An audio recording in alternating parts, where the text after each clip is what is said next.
Hi friends! Welcome to a Miss Mindy Minute. This is a time where you as a student and I as a school counselor work on what can sometimes be the hardest things, heart things. During our time together, we will focus on ways that you can work to make your heart and your actions and your choices to mirror the heart of Jesus. Near my house, there is a building that is being built. It's a big building, a condominium complex actually, with lots of special homes for families to live.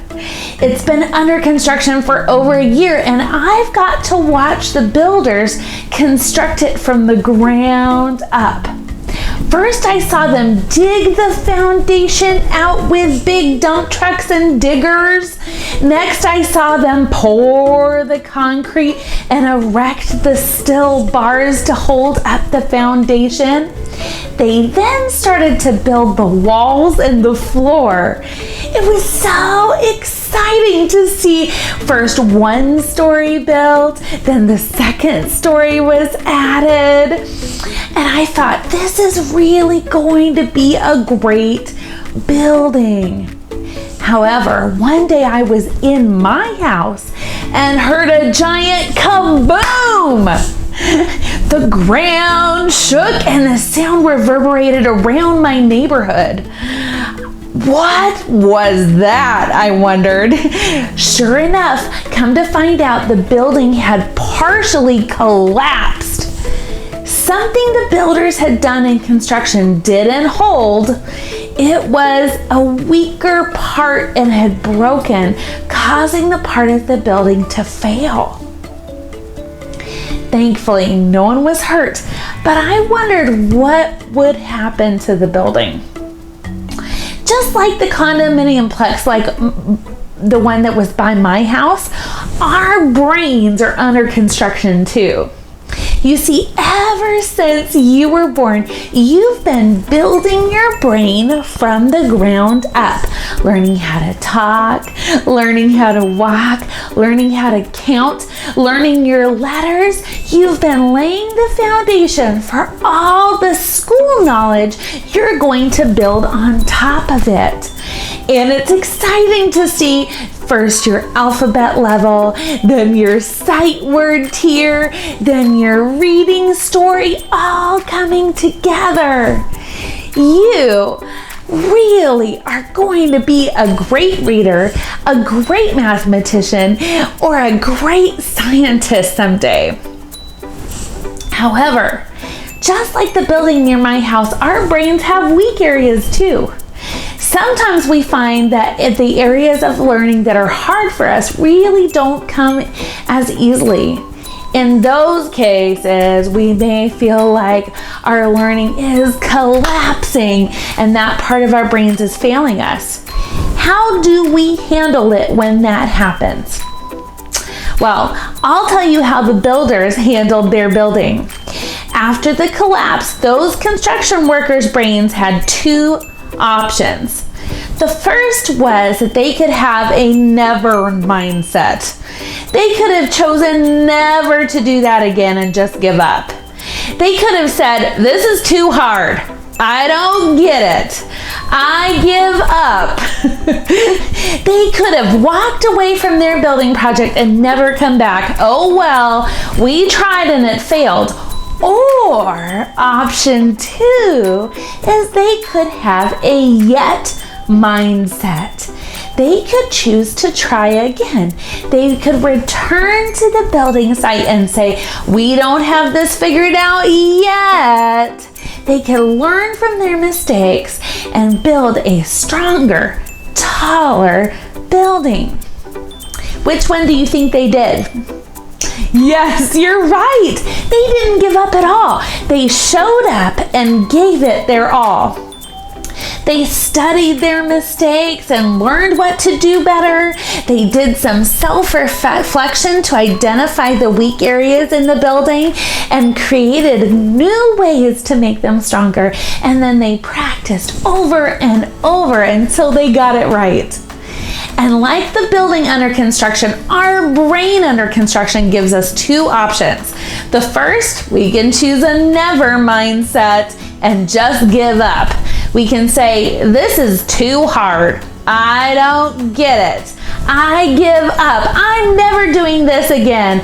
We can walk away from our learning at school and say, oh well, I tried and it failed. Or we can choose to have a yet mindset and try again. We can say, I don't have this yet, and return to school, return to our classroom, to our assignment, learn from our mistakes, and build a stronger, taller, better knowledge base.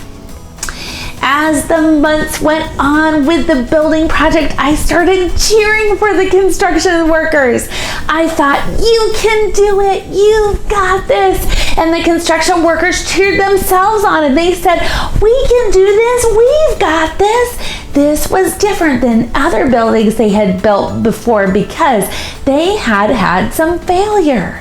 Yet they took pride in trying again and finding success from their failure. They knew that their building was under construction and they weren't finished with it yet. And it happened. Slowly but surely the building was rebuilt. This time it was stronger and more sturdy because the builders had learned from their mistakes.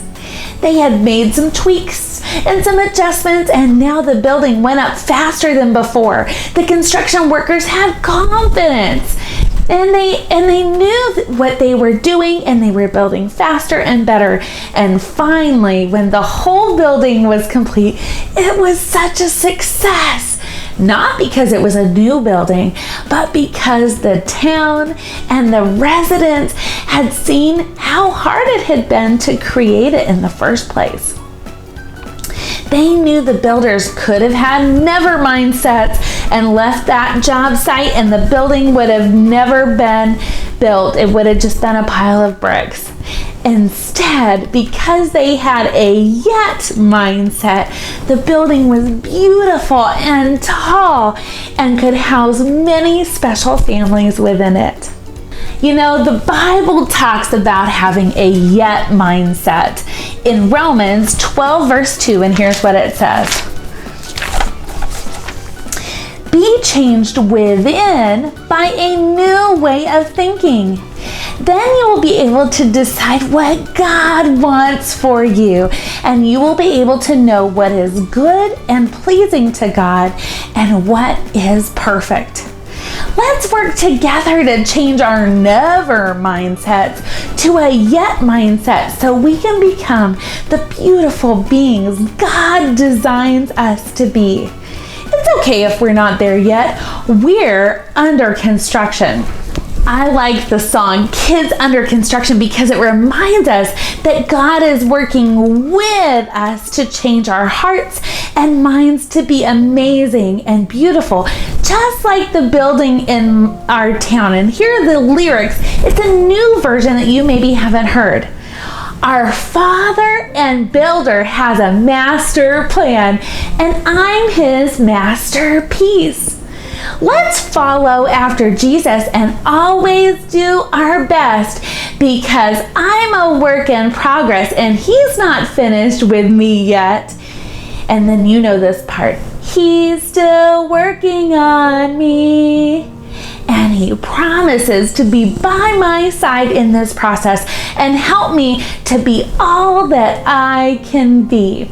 Just like my shirt says, having a growth mindset or a yet mindset means remembering that you can learn from mistakes.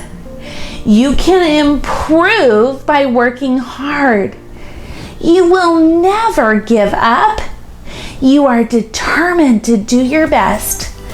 You will self-reflect. That means think about ways to find success, and you can overcome challenges with effort. And finally, you can train your brain to be a yet mindset instead of a never mindset. A yet thinker instead of a never thinker. That's all for today's Miss Mindy Minute. Until next time, bye-bye.